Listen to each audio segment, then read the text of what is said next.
Os homens do fraco não deixam nada por cobrar.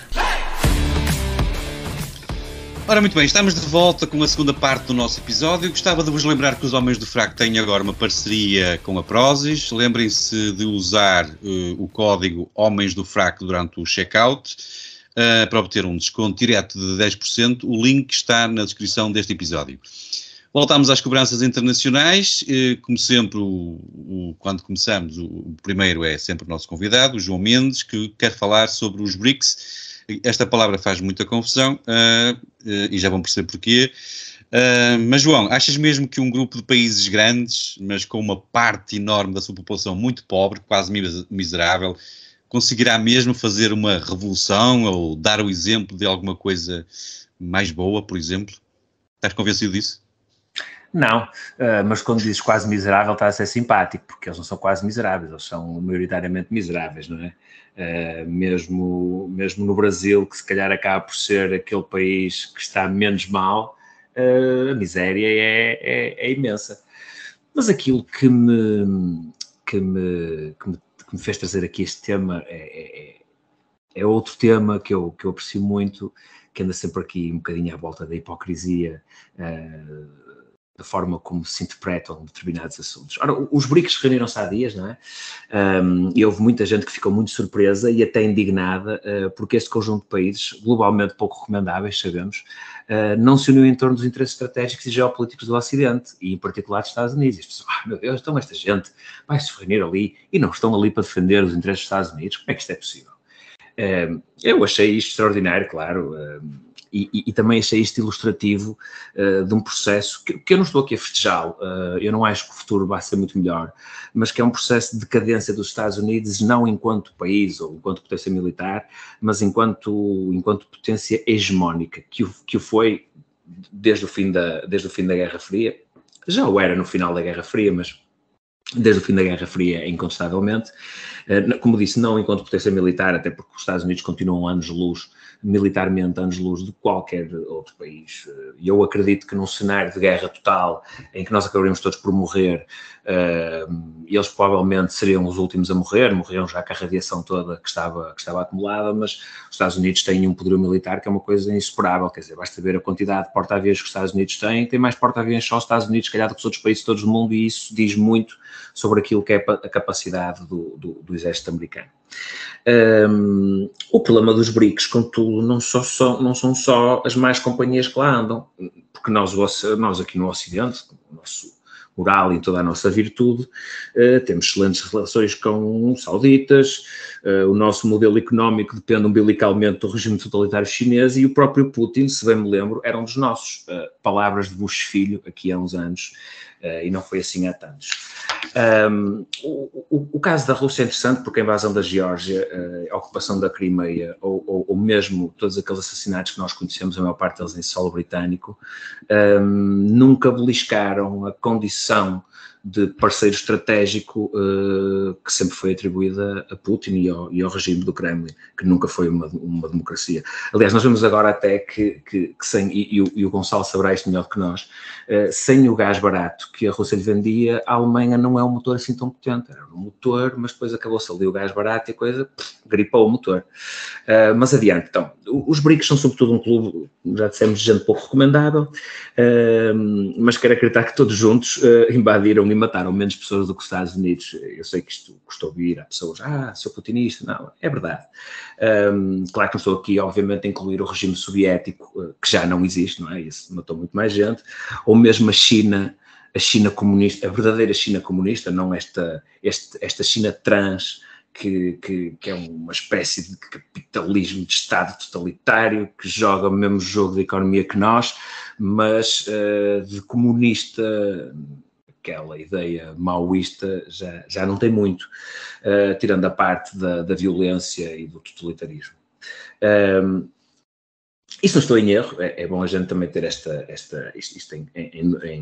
em mente. A China é o maior criador de dívida pública americana. Isto não é um detalhe.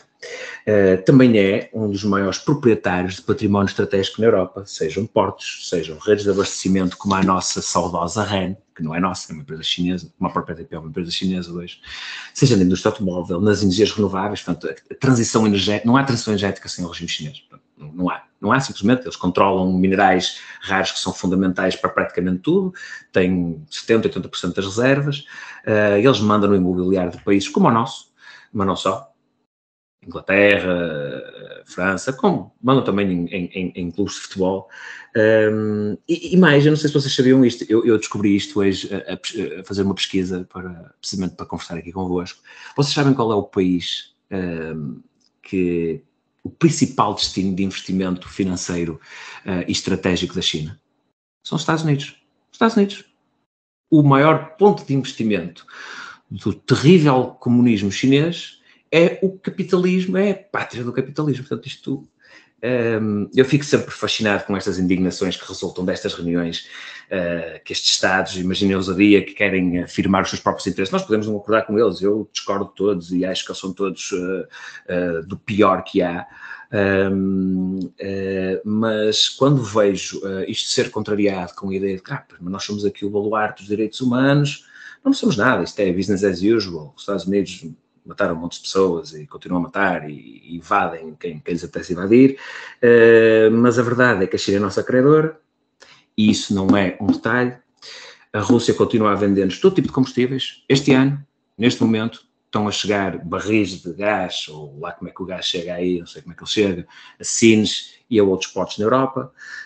A própria Índia, eu gosto quando se diz, a Índia é uma grande democracia, uma democracia com castas, que não é democracia em lado nenhum. O próprio Brasil e a África do Sul, enquanto democracias, são democracias falhadas, não é? A violência reina, os gangues, as favelas, a pobreza. Mas eu quando penso isto, qual é que é o problema destas pessoas que se indignam com estas tomadas de posição dos BRICS?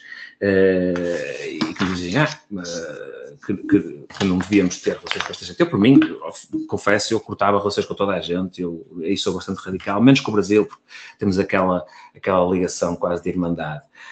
Mas eu acho que o Salazar concordaria contigo. Era capaz. Orgulhosamente sós. Nós tínhamos outros amigos podemos fazer outros amigos noutros sítios. É isso. Mas agora vou-vos dar um exemplo. Eu gosto de picar, sobretudo os liberais no Twitter, os liberais mesmo ali, a malta da IEL, gosto de os picar quando os ouço com estas indignações e gosto de lhes perguntar assim, então muito bem, vamos então cortar relações com esses porcos comunistas da China. Estão prontos para dizer aos empresários, às vossas clientelas, que a margem vai reduzir substancialmente e que a mão de obra escrava e baratinha vai acabar? E por norma, que é a malta que responde sempre com muita convicção, a resposta é sempre a mesma, é os grilos, gri. E não há resposta, porque nós sabemos, nós metemos nisto quando abrimos a OMC à China e dissemos basicamente, tomem conta disto, porque há aqui uma série de grandes empresas que vão lucrar muito. A própria Apple produz praticamente tudo na China, não é? E não é só a Apple, a indústria têxtil onde eu trabalhei durante 15 anos, se de hoje para amanhã embargarmos a China, a indústria têxtil fecha. Não é, fecha mesmo, acabou, não é indústria têxtil, não há. Outro aspecto, e com isto termino, em torno desta questão dos BRICS, que assusta bastante os Estados Unidos, e é muito daqui que vem a confusão, que é plantada, esta confusão que é plantada, tem a ver com a possibilidade desta gente se emancipar do dólar. Isto sim é aquilo que de facto assusta os Estados Unidos e os seus principais parceiros. O dólar, como nós sabemos, foi sempre um excelente negócio para os americanos, sobretudo desde o Plano Marshall, e da criação de instituições financeiras que são políticas externas nos Estados Unidos. Gostam-se de falar, estas instituições financeiras são aqui uma comunidade ocidente. Não são políticas externas, como a própria NATO é um instrumento de política externa dos Estados Unidos. Nós, por acaso, estamos protegidos pela NATO. Atenção, eu não quero sair da NATO, porque eu sei que sair da NATO estamos feitos ao bicho, não é? Podemos ser invadidos por qualquer pessoa, portanto eu até gosto de estar na NATO, mas temos que admitir o que é que as coisas são. A NATO é um instrumento de política externa dos Estados Unidos, não é um instrumento de política externa da Europa. A Europa é um moço dentro da NATO, um moço. Acontece que agora os BRICS querem expandir-se e vão incluir toda aquela malta, aquelas fantásticas monarquias do Golfo e até o Irão e mais uma série de gente também bastante recomendável, como as que já lá estão. Portanto, o problema, para além do dólar, é a percepção que os Estados Unidos e os seus principais parceiros também serão afetados com isto, da possibilidade da hegemonia americana estar a chegar ao fim. Não é que eles são mais democráticos, menos democráticos, nós temos uma série de gente não democrática. Aliás, celebraram-se há 2 dias os 50 anos do golpe de Estado no Chile, um golpe de Estado que foi patrocinado e orquestrado diretamente a partir de Washington para colocar Pinochet, uma pessoa também bastante recomendável, no poder. E eu lembro-me, até escrevi sobre isso estes dias, que Margaret Thatcher, que é sempre tida como aquele baluarte da liberdade, era uma grande amiga de Pinochet e fez grande lobby por Pinochet para que Pinochet não se deixasse. Curiosamente, ele acabou por ser preso em Inglaterra, portanto, se calhar sempre há ali alguma liberdade, mas Pinochet tomava chá em casa de Margaret Thatcher. Por isso, os BRIC, de facto, são um conjunto de gente bastante execrável, mas nós não temos grande arcabouçamento moral para lhes dar lições e, sobretudo, não temos o direito, por muito que queiramos, de lhes impor como deles as nossas prioridades e as nossas... Como é que explicas a reunião entre um dos BRICS na Índia com o John Biden, esse mauzão capitalista? O Joe Biden, se eu tenho explicação, mas com certeza que tenho, a Índia é já lhe foi puxar a orelha? A Índia, não, alguma vez, até porque o Biden já vai estar com os pés na cova, indo ao Modi e vai mandar naquilo. A liderança do Narendra Modi vale a pena ser investigada no sentido de, vale a pena conhecermos o que é que se passa ali. Ele trouxe, eu tenho um amigo meu que passa quase metade do ano na Índia, ele conhece muito bem a realidade do país, e há ali um nacionalismo que não havia ou seja, o nacionalismo sempre existiu, mas este nacionalismo mais bruto, que criou divisões mais profundas, que tornou o país mais propenso ao conflito, ao mesmo tempo que é uma economia num crescimento brutal e que não tem que se preocupar com a população. A maior parte da população indiana vive na mais absoluta miséria. Vocês sabem, se não for mais, viram um Slumdog Millionaire e sabem mais ou menos o que aquilo é. Aliás, o nível de pobreza na Índia, acho que mesmo a própria China hoje em dia, sendo uma ditadura brutal também, tem um nível de qualidade de vida que na Índia nem sonham. No entanto, a Índia tem mais de 1 bilhão de habitantes e é um player fundamental tanto na economia como no equilíbrio geopolítico daquela região do globo, porque há ali muitas tensões. Há Caxemira, há proximidade com a Rússia, há proximidade com a China. As relações entre a China e a Índia não são assim tão boas como o facto de eles estarem os dois dentro dos BRICS poderá dar a entender. Não são muito boas. A Índia é um player e o Biden, como bom líder que se rege pela Realpolitik, vai lá fazer a sua Realpolitik e os direitos humanos que se lixem. Deixa-me ver aqui o Gonçalo e o Diogo. Gonçalo, quantos BRICS... Isto de BRICS, Brick on the Wall, achas que vão ser necessários para até se construir um novo muro? Bem, os muros são fáceis de construir, o problema é destruí-los depois. Qualquer pessoa consegue criar divisão e levantar barreiras, resolver os problemas com diplomacia e bom senso é mais difícil e requer uma mestria e capacidade que a maioria dos líderes ocidentais, e temos a infelicidade de estar a ser guiados pelos políticos europeus mais medíocres das últimas décadas, não têm, eles não têm essa capacidade. E os BRICS são, antes de mais, um produto da arrogância dos países do chamado eixo ocidental, do facto de se criarem barreiras económicas, às vezes justificadas, outras vezes nem por isso, mas sempre com um efeito prático muito discutível. Existem embargos a Cuba, a Venezuela, a Síria, a Coreia do Norte, ao Irão e mais uns quantos, e nenhum desses países teve uma mudança de regime causada por essas sanções.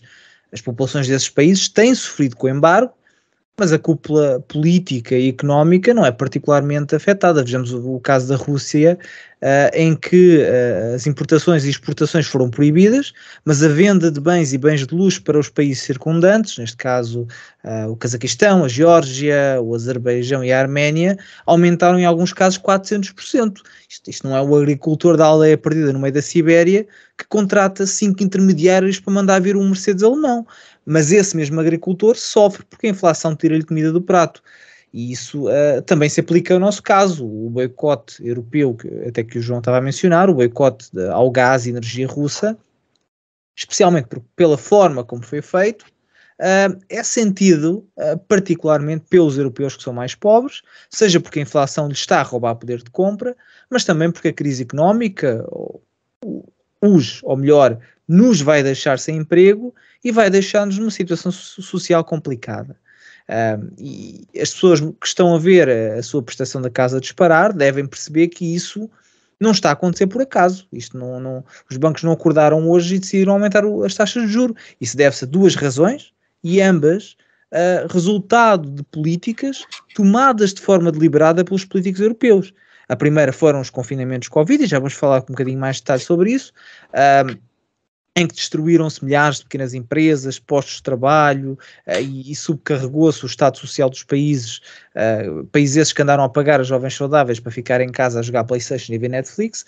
E a segunda razão, que foi no fundo a cereja em cima do bolo, foi o boicote ao gás russo, que nos foi vendido como essencial para castigar Vladimir Putin pela ocupação da Ucrânia, mas que foi a pedra que faltava para danificar uma parte da indústria europeia, que ainda estava a tentar recuperar do problema anterior, e com isso se viu obrigada a retrair investimento, em alguns casos até mudar-se para outros sítios. Curiosamente, dessas localizações alternativas foram os Estados Unidos. E este isolamento da Rússia, que mais uma vez nos foi vendido como uma necessidade imperativa, reforçou a necessidade da Rússia estabelecer relações com outros países, nomeadamente a China, e foi daí que foi aparecendo a necessidade do aparecimento, perdoe-me a redundância, de acordos que levaram aos BRIC. Só para terminar, qual é a real ameaça dos BRIC? É que nós aqui na Europa, enquanto andamos a brincar à energia do vento, que nos vai deixar com apagões e a racionar energia, que é o que vai acontecer, não é? Quando os fundamentalistas da religião do ambientalismo primeiro mundo concretizarem o seu plano radical de banir os combustíveis fósseis, e estão a conseguir. Ainda esta semana foi aprovada uma lei aqui na Alemanha para no fundo, acabar com o aquecimento a gás. Portanto, vamos ter aquecimento elétrico, e ninguém consegue explicar, e esta parte ninguém consegue explicar, literalmente, como é que vamos sustentar todos os carros elétricos, todo o aquecimento, toda a produção industrial com painéis solares, ou com energia do vento, a energia eólica. Eu julgo que foi há dois ou três dias atrás, um especialista em energia publicou um tweet que remetia para um link de um site que faz esse controle, em que na Europa toda praticamente não existia vento. Ou seja, no continente europeu, e aquele site mostra uma visão live do que está a acontecer, não havia vento no continente inteiro. Não é? E é isto que... aqui às praias de Gaia. Esse gajo não veio aqui às praias de Gaia. Pois, se calhar o radar não estava aí colocado. Não, mas esta é a história que nos contam, que os painéis solares e a energia eólica vão servir para abastecer toda a necessidade energética europeia. E a verdade é que quando esse plano kamikaze for concretizado, nós vamos acabar a racionar energia, enquanto os BRICS, que já representam mais de 40% do petróleo do mundo, vão andar a vender gasolina a 20 cêntimos e a produzir bens a 1/10 do preço que produzimos, ou menos ainda, e a hegemonia do Ocidente, não só económica, mas também social. Porque isto é uma coisa que as pessoas não percebem, os políticos não percebem. Não há interesse pela democracia sem pão. Não há interesse pelo ambiente se as pessoas não tiverem as suas necessidades básicas asseguradas. Esqueçam esta ideia de que nos vamos preocupar com o ambiente, ou que nos vamos preocupar até com as instituições democráticas, se entrarmos numa crise financeira séria, não como esta última, porque esta última é que nós tivemos. Portugal e a Grécia, a Irlanda, existiram outros países na Europa que tinham capacidade para ajudar. A Alemanha, os países nórdicos, a França, tiveram capacidade para nos ajudar. É muito discutível a forma como ajudaram, ou a razão pela qual ajudaram, mas tiveram essa capacidade. A próxima crise que vai acontecer não vai ter esse apoio, e quando essa quando a nossa sociedade estiver ameaçada pela pobreza séria, é para esquecer. A democracia é para esquecer o ambientalismo. E eu fico sempre muito cético quando vejo o tópico dos BRICS ser tratado com uma certa arrogância. Eu vejo até nas redes sociais as pessoas a gozar, são tudo uma cambada de pobres. Controlam mais de 40% do petróleo do mundo. Por mais miseráveis, eles estão habituados a ser pobres. O problema é que, para uma pessoa da Índia, ser pobre não é uma novidade. Mas quando nós tivemos que andar a racionar energia, quando nós tivemos que andar a fazer filas maiores ainda para os bancos alimentares, nós não vamos estar habituados a isso. E aí eu quero ver alguma da arrogância que está a ser tratada desta forma a ser engolida. E é isso. Mas nessa altura não teremos quem nos salve. Poderemos ser salvos por um Ventura qualquer, não? Não vais ter, porque não vais ter a solidariedade europeia é um mito. A ideia de que o continente europeu somos todos amigos uns dos outros, esquece, isso não existe. O que existe são interesses. E quando a Alemanha, principalmente a Alemanha, mas também a França, estiverem com dificuldades económicas, as pessoas vão olhar para o próprio umbigo, não vão estar a pensar como é que nós vamos ajudar Portugal. Basta a Alemanha retirar, eu já falei disto há uns episódios, a Alemanha é, se não me falha a memória, o terceiro maior importador português. Muito por causa da Alta Europa, mas não só. Basta a Alemanha começar a cortar o investimento em Portugal e Portugal vai tremer imediatamente. Basta um país cortar no investimento. Portanto, não vamos ter quem nos ajude. Vamos empobrecer e ao contrário das outras crises que tivemos no passado, incluindo da crise da dívida que tivemos no passado, esta é completamente auto-infligida.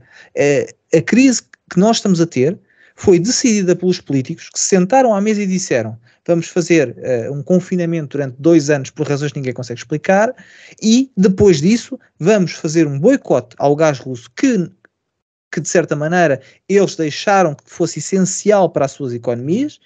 A realidade é a economia, o gás russo estava a abastecer mais de metade da Europa e de repente decidiram cortar com aquilo. Não é assim que funciona.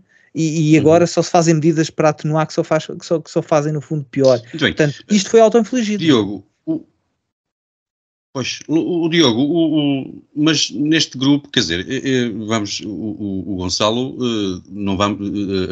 assegura que não vamos ter aqui a ajuda da Europa, mas não vamos ter a ajuda dos BRICS. Os sul-africanos não vão ajudar a Malta quando nós tivermos, não é? Mas ao mesmo tempo eu gostava de perguntar outra coisa, o Lula e o Putin num grupo destes diz o que é dos outros? Estarem os dois no mesmo grupo? Eu acho que aqui o player essencial não é nenhum dos dois, é a China, obviamente. O Mendes já falou disso há pouco. A China não é só criadora dos Estados Unidos, a China é a grande criadora de todos os outros países que participam nos BRICS e aliás, não há maior exemplo disto do que nestas novas entradas, porque os BRICS têm esta sigla, mas irão mudar. Eu não sei para que sigla é que irão mudar, mas há 6 novas entradas, não é? Eu não vou estar agora a fazer a sigla nova, tentar arranjar aqui um acrónimo engraçado, mas vão ter que BRICS QIA+. BRICS, exatamente, QIA+, é perfeito. É exatamente isso. E o exemplo perfeito destes novos reforços é a Etiópia, e uma pessoa pensa que tentar conceber, nós crescemos com as piadas dos etíopes passarem fome, não é? Do avião que enviou uma série de relógios para a Etiópia, que eles disseram: cintos, uhul! E esse tipo de anedotas com que nós crescemos não compactua muito bem com a Etiópia enquanto... eu agora tenho que dizer aos ouvintes que eu parece que me estou a rir da própria piada quando os meus colegas meteram um microfone em silêncio e estão a gargalhar, a rir à minha frente. Uma piada que não é naturalmente da minha autoria, remonta aos anos 80. Mas isto para dizer que a Etiópia, por exemplo, e dá para explicar a partir daí, quem é que é etíope? Quem é que é o etíope que vocês conhecem? E um etíope. Tedros. Diga um. Tedros é etíope. É etíope. O senhor da Organização Mundial da Saúde. É esse? Eu não sabia. Eu sei que há bons corredores de maratona. Também há bons corredores, mas ninguém sabe o nome. O etíope mais famoso do mundo é o líder da Organização Mundial de Saúde e foi naturalmente lá colocado pela China. Nós vimos nós já vamos falar mais do Covid, mas naturalmente que grande parte da explicação da escolha por um membro da administração do governo etíope tem a ver com essa... a China tem a metade da África pelos tomates e, na verdade, tem os restantes BRIC. A China aparece-nos aqui mais como um credor do que como um player igual aos outros, não é? E tal como o João Mendes disse, eu não consigo, esta autodestruição também do que o Gonçalo falou, esta autodestruição, esta autoinfelicidade, nós podemos discutir aqui se é por a autodestruição por incompetência ou se é autodestruição propositada, que é o que parece ser, é a única explicação possível. Esta autodestruição dos Estados Unidos é a melhor imagem daquilo que é o harakiri cometido pelo Ocidente, que, na minha opinião, não tem outra explicação senão ser propositado. Porque Mas Diogo, deixa-me só dizer, eu não estou convicto que a autodestruição é dos Estados Unidos, é sem sombra de dúvida europeia, mas mesmo com esta crise energética, o que os Estados Unidos fizeram foi deixaste de comprar gás à Rússia, gás barato, e passaste a comprar aos Estados Unidos. Os Estados Unidos passaram a vender muito mais armamento do que vendiam antes da guerra. Portanto, eu estou convencidíssimo que existe uma estratégia deliberada para afundar a economia europeia, mas não estou convicto que os Estados Unidos estão incluídos nesse plano. Mas deixa-me só fazer uma nota, Diogo. O Gonçalo falava agora da questão do armamento. Eu convido-vos a vocês e aos nossos ouvintes para fazerem uma pesquisa engraçada no Google, que é basicamente escrever o nome das 10 maiores empresas de armamento do mundo, são quase todas americanas, e à frente escreverem stock. E vão ver a evolução do valor das ações dessas empresas, ponham o gráfico a 5 anos e vão ficar chocados com a valorização desde a invasão da Ucrânia. Não tenho a menor dúvida disso, aliás. Na verdade, essa questão, a questão da Ucrânia é outra questão que já exploramos aqui bastante e que nós podemos... quando nós olhamos aqui para as novas entradas dos BRIC, nós percebemos... A Argentina é um bocado difícil de perceber, até porque os dois principais candidatos à presidência são contra a participação dos BRIC e, portanto, é uma entrada aqui um bocado a destoar dos restantes. Nós depois temos aqui os países do Médio Oriente, como tu disseste, Mendes é um bocado... O Médio Oriente, temos aqui a Arábia Saudita e Emirados, estão a jogar um bocado o jogo de dar-se bem com toda a gente, não é? Portanto, ao mesmo tempo que não dependem tanto, não têm uma afinidade tão grande como os Estados Unidos, como nós crescemos a ter, também não se compactuam, no fundo estão a jogar um jogo de aceitação global, não é? No fundo, do qual o futebol faz parte, no caso da Arábia Saudita, imenso, de aceitação global do regime, etc., e de credibilização do regime, uma coisa pela qual a China também passou, e a Rússia também passou, e acho que neste momento é difícil para mim, há uma coisa que estou em crer, quer a esquerda mais anti-americana, quer os libertários, mesmo os libertários americanos, há uma coisa que têm em comum, que é rejeitarem saber estes dois blocos, que é o que se está a começar a criar, está-se a criar aqui um ambiente de Terceira Guerra Mundial um bocado pesado, mas é difícil olhar para o G7, G7 e aquelas reuniões, aqueles circos, e ver lá o Olaf Scholz e o Biden e o Maricón e a von der Leyen e essa malta toda, e achar que aquilo é a minha equipa e que deve ser por eles que eu devo torcer contra o crescimento das ditaduras e da miséria. E, portanto, apenas registro essa nota, a adensar um clima internacional muito perigoso, sobretudo por causa da China, mas neste momento é difícil para qualquer pessoa que tenha o mínimo de decência de tomar partido em qualquer... Porque, no fundo, quando nós falamos em guerras e quando nós falamos nestes interesses, estamos a falar de Estados contra as populações. Não interessa que Estados e não interessa que populações. Estamos a falar de Estados contra as populações. E qualquer pessoa que se coloque de um lado de um Estado está contra as populações. Muito bem, obrigado pela vossa opinião. Vamos agora deixar de partir tijolo e vamos falar e aqui eu queria apelar ao vosso compromisso de tentarmos falar o mínimo possível na palavra-chave que nos pode levar a outro corte nas redes. Portanto, vamos chamá-lo de bicho mau. Portanto, o regresso do bicho mau. Para provar que o mundo está ao contrário, quem nos traz o tema do bicho mau é o Gonçalo. Portanto, Gonçalo, achas mesmo possível que deixem acontecer Pá, e isto, o possível que deixem acontecer, eu coloco aqui entre aspas, uma pandemia, outra vez, o regresso da pandemia e uma guerra, tudo ao mesmo tempo. Bem, eu e o Diogo às vezes trocamos que é para mostrar que somos imprevisíveis. Isso é a nossa forma de mostrar que somos irreverentes. Não é possível acontecer haver uma pandemia e uma guerra ao mesmo tempo, até porque vai ser preciso desviar a atenção do que está a acontecer na Ucrânia. A Rússia está a preparar eleições locais no território ocupado e começa a ser cada vez mais difícil venderem-nos a ideia de que a Ucrânia vai recuperar território e nada melhor do que meter as pessoas a temer pela vida para esquecer o que se passa no leste da Europa. Isto não significa que eu esteja a celebrar o facto do território não ser recuperado. A realidade é que não vai ser recuperado e vai ser difícil explicarem-nos o que é que alimentar a guerra durante 8 ou 9 meses desnecessariamente serviu. Mas para quem não anda com atenção, descobriu-se uma nova variante do Covid chamada Eris. E este é um primeiro episódio da terceira ou quarta série que nós vamos aqui falar, então não vou esticar muito, até porque estamos numa fase muito inicial, mas eu calculo que seja uma questão de tempo até voltarmos a ver pessoas novamente mascaradas, nem que seja por submissão voluntária e medo de morrer devido a uma variante cujos sintomas são, e eu vou consultar a minha nota, dor de garganta, espirros, fadiga, leve ou grave, dor de cabeça e corrimento nasal. Ou seja como os sintomas de uma gripe. Como eu acordo todas as manhãs, no fundo. Estes sintomas gravíssimos são aquilo que até ontem percepcionávamos como uma gripe comum. Até agora o único sinal de mudança, pelo menos que eu tenha conhecimento na pesquisa que fiz, foram 3 distritos escolares nos Estados Unidos que suspenderam as classes presenciais no final de agosto, devido a eles alegaram Covid e outras doenças, mas tudo parece relativamente sereno. Tem havido um debate interessante entre os chamados negacionistas, com uma corrente que acredita que vamos voltar ao filme anterior, com restrições, com certificados e máscaras, e outra que defende que não, porque acredita que as pessoas aprenderam e perceberam a farsa que foram os últimos anos.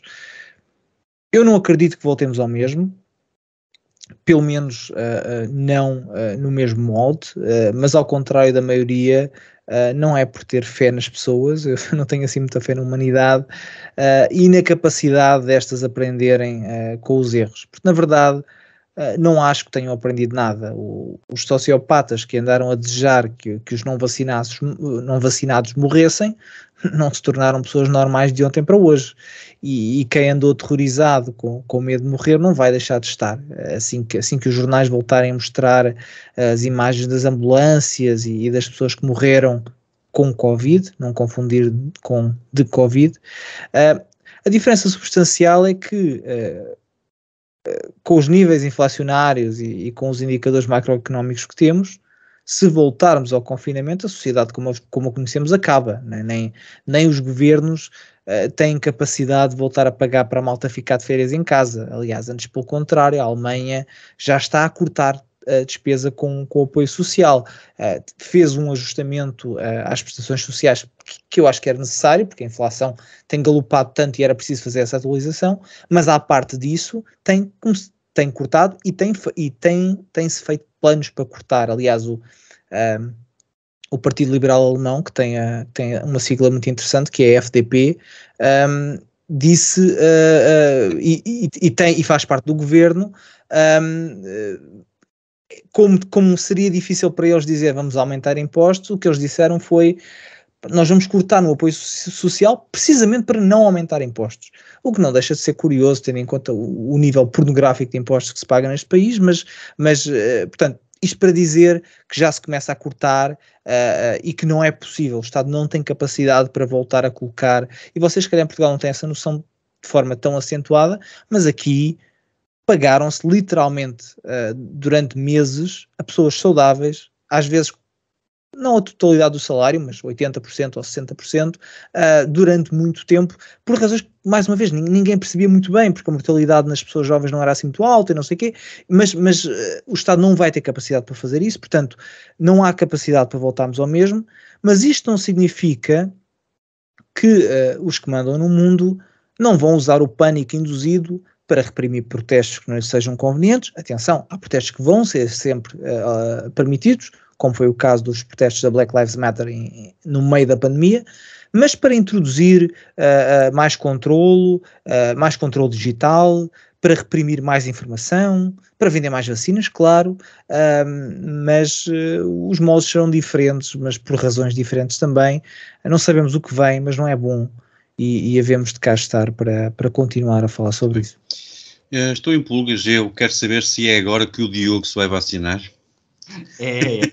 Aliás, tu estás a perguntar isto, mas ainda agora a Pfizer fez um anúncio a pedir voluntários não vacinados para testar o novo booster, porque este booster é contra todas as variantes, mesmo as futuras. Este é uma maravilha. Este é mesmo, mas os outros, pronto. Este aqui é fraquinhos. Mesmo e tal. Mas este é mesmo. Eu até vou meter 2 desta vez, só por causa. Mete 2, porque é para o futuro também. Este é o tipo de vacina que previne as variantes que vêm aí ainda, li eu. Eu estou como o Gonçalo, eu também acho que isto é o início, é o primeiro episódio da temporada e acho que vamos ter muita coisa para comentar, infelizmente, porque eu também acho que não irá ser nos mesmos moldes e eu mantenho o meu otimismo, ainda que há um fenómeno engraçado, não é um fenómeno engraçado, é um fenómeno propositado e profundamente triste, que é os jornais noticiam que o Covid está de volta. O que é que acontece nos dias seguintes? Os casos sobem. Porquê é que os casos sobem? Porque as pessoas viram no jornal que o Covid estavam de volta, deram um espirro e testaram, deram positivo. Começaram a ligar para os SNS 24 e para as coisas a dizer. Ou seja, neste momento isto passa-se assim. E eles sabem que se passa. Lanças uma notícia sobre o Covid, está de volta, os casos aumentam nos dias seguintes porque as pessoas vão testar. Se não houver notícias sobre o Covid, as pessoas não fazem testes. E é por isso que eles conseguem fazer com que o Covid apareça e desapareça conforme lhes é conveniente. E em Portugal isso é profundamente óbvio e bastou uma notícia, bastaram 2 dias de notícias de é possível que haja uma nova variante para automaticamente as pessoas se dedicarem a fazer testes e até já se verem os hipocondríacos assaimados no meio da rua, que é uma visão profundamente triste. E eu acho que grande parte daquilo que será o sucesso desta nova fraude, não é nova fraude, é velha fraude, é que é exatamente a mesma, e isso ainda torna tudo mais triste, mas vai depender muito da coragem das pessoas, ou seja, não augura nada de bom, não é? E falo das pessoas que ao longo dos meses finais da fraudemia, e alguns mais altos, outros mais envergonhados, outros mais... mas que foram admitindo que houve exageros, houve mentira, houve perseguição, e isso nós podemos reconhecer que houve a maioria, em menor ou maior escala, foi tendo estas pequenas admissões de que pelo menos a onda de hipocondria foi justificada. Estou certo pelo menos de que muito mais gente se irá contestar uma eventual loucura que se instale. Porque nós podemos aceitar, não podemos aceitar nada, mas nós podemos compreender que isto não iam deixar morrer a galinha de ovos de ouro, não é? E o que nós não podemos aceitar é que voltem a plantar uma burla que teve todas as premissas falsas. Todas as premissas que permitiram esta narrativa do Covid como doença mortal que deve destruir o planeta estavam erradas. O Alzheimer estava errado, merda nenhuma. Certificados estavam errados, porque a vacina não impede a transmissão de Covid. A própria campanha e a propaganda à volta da vacinação foi profundamente errada, porque não há qualquer indício de que salve vidas. A segregação foi inconstitucional e foi inadmissível. E a censura, acima de tudo, deve-nos fazer pensar. Porque é que ao longo dos últimos 2, 3 anos nós vimos, inclusive, e isto inclui alguns dos maiores especialistas do mundo em vírus e em epidemiologia, nós vimos algumas pessoas serem completamente canceladas do discurso público e até algumas despedidas da sua profissão por dizerem coisas que, num espaço de meses, se tomaram como mais prováveis ou como verdades científicas. Mais do que perceber que isto não devia ter acontecido, nós devemos perceber porque é que aconteceu. Naturalmente que não foi em nome da ciência. Tudo isto se torna mais risível quando nós promovemos a censura em torno em nome da ciência, porque estamos numa área em que é sempre uma pessoa ou a minoria que faz a diferença e que carrega o conhecimento científico mais além.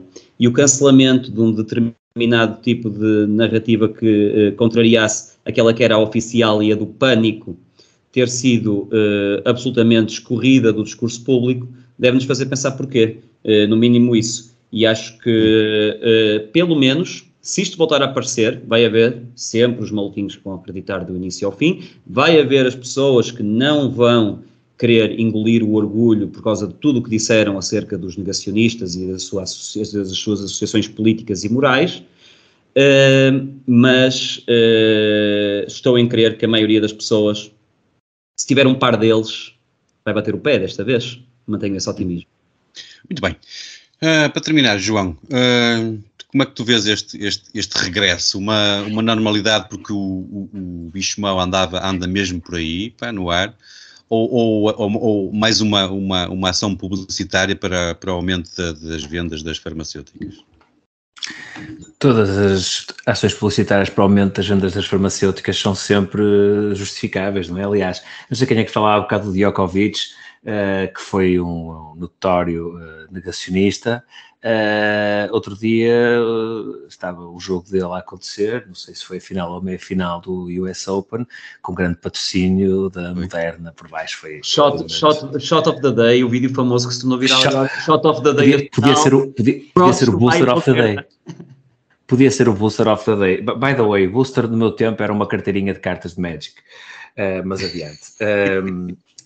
Eu tenho algumas dúvidas que o Covid vai regressar, pelo menos como nós o vimos da primeira vez, e espero que seja a última.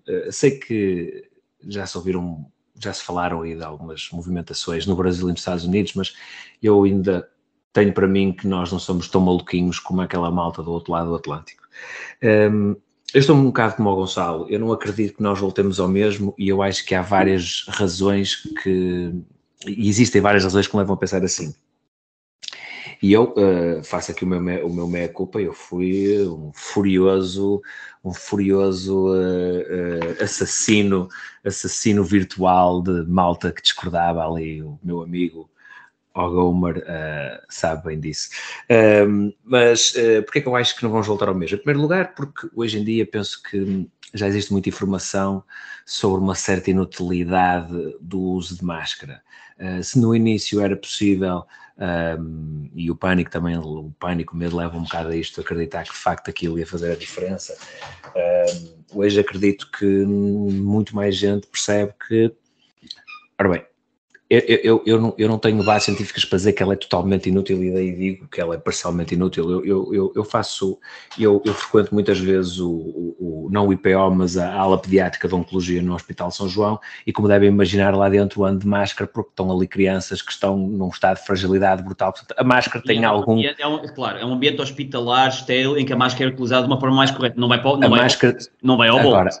Agora, nós andarmos aí todos na rua com máscaras de pano, e que eram todas especiais, e depois tossimos, e aquilo de facto não deixa passar tudo o que tiver que deixar passar. Quer dizer, acho que já passamos essa fase, e em relação às máscaras tenho algumas dúvidas hoje que não tinha há algum tempo, de que elas tenham alguma utilidade.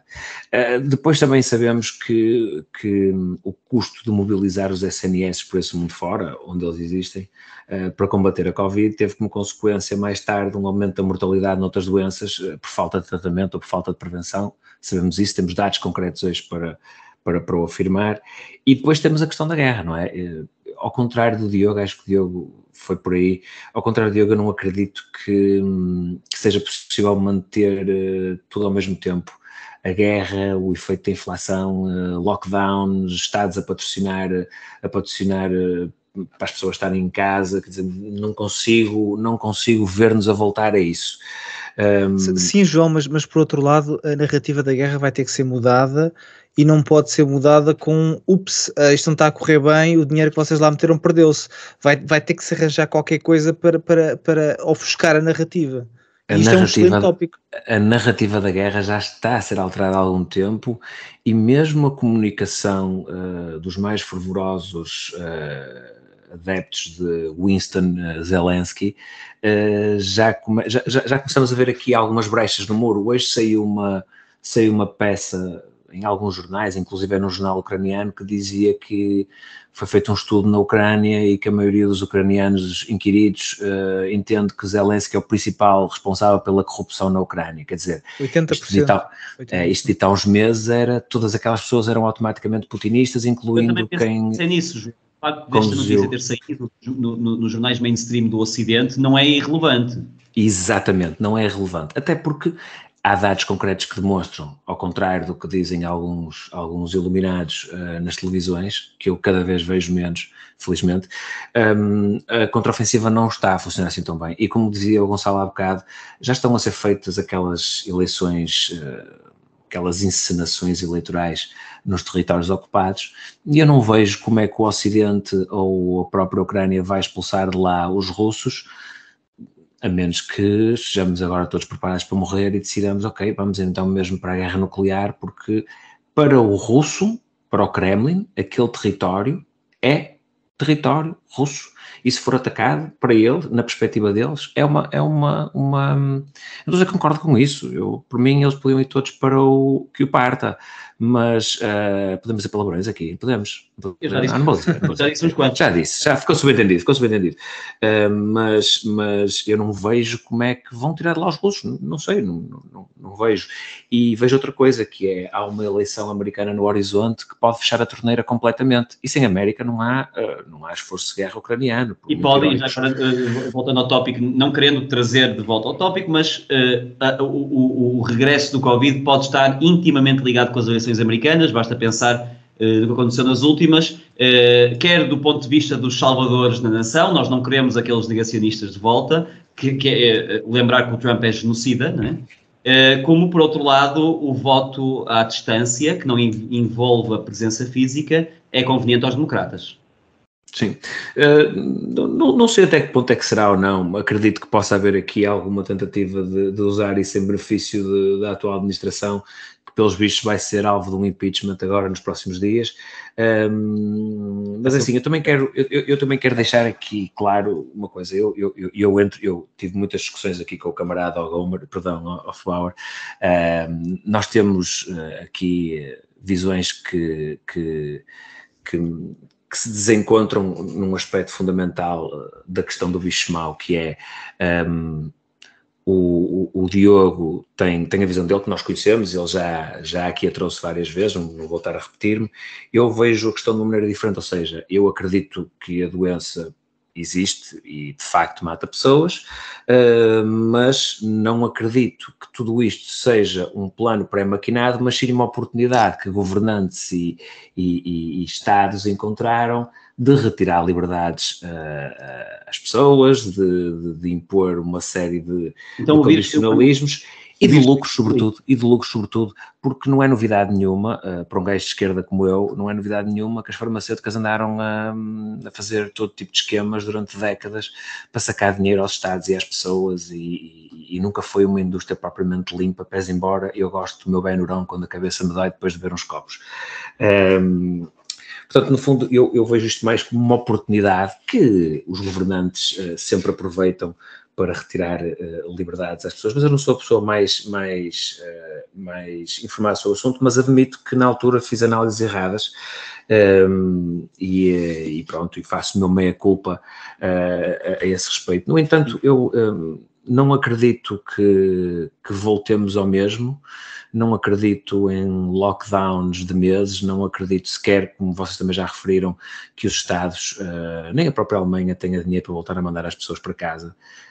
As regras mudaram, já não há gás barato da Rússia, já não há cofres cheios, ou pelo menos mais cheios, para suportar estes custos, e eu confesso que não acredito, e acredito que a Europa terá mais capacidade de resistir a lockdowns e a medidas excessivas do que os Estados Unidos, por exemplo, ou do que o Brasil, porque apesar de tudo e apesar da nossa situação, mesmo económica, estar como está, acredito que ainda existe mais massa crítica do lado de cá do Atlântico. Deixa-me só registar, Zé Carlos, que eu acho que isto é importante, que esta admissão, que não é uma admissão, o desenvolvimento de uma opinião, há duas pessoas que nunca mudam de opinião, os fanáticos e os burros, e acho que é de registar que o que o João Mendes está a fazer aqui é muito difícil, e a maior parte das pessoas é por isto que não admite, e eu tenho que louvar esta posição. Eu neste momento aprecio mais os recém-negacionistas do que os recessistas de raiz, precisamente por esta capacidade, eu não estou a ser irónico, por esta capacidade não só rara, ou melhor, por ser rara, louvável, de admitir o erro e evoluir na opinião. Eu acho que uma pessoa inteligente deve mudar de opinião em relação a um grande assunto importante na vida, de 2 em 2 anos, vou estimar, trabalho, 3 em 3. Há 3 em 3 tem que haver um grande assunto em que tu mudas de opinião, caso contrário, não andas a tempo. Se tivéssemos tempo para outro tema, eu ia falar sobre a minha mudança de opinião em relação aos impostos, mas deixaremos isso para a terceira temporada. Exatamente. Camarada liberal. Estás cá. Agora foi com este momento bonito então que passamos para a parte final do episódio de hoje. Vamos deixar um drink para as despedidas. Começo por ti, João Mendes. Queres dedicar o teu drink a quem?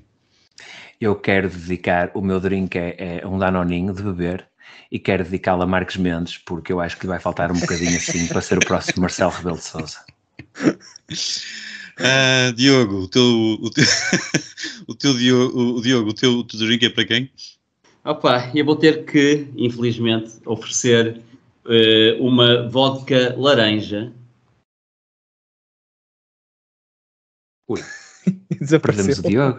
Ele estava a tentar oferecer uma vodka laranja e eu acho que ele foi apanhado lá em casa. Entretanto, ele começa a oferecer bebidas abichanadas e depois pira. Ok, passamos a ti, Gonçalo. O Diogo volta já daqui a bocadinho. A quem é que tu deixas o teu drink? Bem, eu dedico um bom tinto, um maceto ou uma dessas coisas boas ao Kevin McCarthy, ao Presidente da Câmara dos Representantes dos Estados Unidos, que hoje fez o pedido de impeachment de Joe Biden, que a confirmarem-se algumas das acusações. Podemos estar na presença de um dos presidentes mais corruptos da história americana. Um bom tinto para ele, porque ele merece. Sim. Bem, eu vou deixar, eu vou dedicar a minha caneca de cerveja à seleção, que ganhou ontem 9-0. Pronto, toda a gente criticou, pá, e à seleção e a Ronaldo, porque eu percebi ontem que aquela seleção... bem, gostaste de ver jogar? Gostei muito de o ver e acho que está ali o segredo. Eu acho que ele faz realmente a diferença. E eu sou um apreciador do Ronaldo, pá, custa-me até estar aqui a brincar um bocado com a situação, mas ontem percebeu-se que a falta dele fez toda a diferença. Mas eu acho que isso é muito Portugal, que nós ganhamos uma equipa de carteiros e de repente parece que já somos a maior... Os problemas estão todos resolvidos. Aquilo é uma equipa de polícias e carteiros. Está bem, mas nós nos últimos jogos com eles vimos um bocadinho assim com dificuldade. Sim, é verdade. E eu não vi o jogo porque estava a jogar ao quem é quem com o meu filho, mas o que eu ouvi dizer no dia a seguir, hoje, portanto, foi que Portugal jogou com outra alegria e que essa que é essa. Podiam passar a bola para toda a gente. É isso, eu vi o jogo e eles jogaram com toda a calma do mundo. Pá, mas acima de tudo eu senti alegria, que não senti no jogo de sexta-feira, confesso. Bem, o Diogo voltou então connosco. Diogo, a quem é que tu tens o drink para ti? Para quem é que tu ias? Estavas a dizer uma coisa qualquer alaranjada e entretanto foste abaixo. Sim, isso mesmo. Eu ofereço uma vodka de laranja com a qual vou celebrar a vitória de Novak Djokovic no US Open. Não é o meu tenista favorito. Longe disso, não é o estilo que eu mais admiro e até há recente polémica, não tinha particular interesse, muito interesse por ténis, mas não particular interesse pelo jogo de Djokovic, que sempre achei monótono e sempre tirei algum prazer de torcer contra ele por ganhar os jogos todos. Neste momento ganhou o jogo mais importante da sua dignidade e merece todo o nosso respeito e um grande brinde a esse grande campeão que é Novak Djokovic. Muito bem. Muito bem, chegamos então ao fim deste episódio, mas antes de nos despedirmos, deixem-me lembrar, para ser chato como deve ser, que os Homens do Fraco são patrocinados pela Prozis e com o código Homens do Fraco recebem um desconto direto de 10%.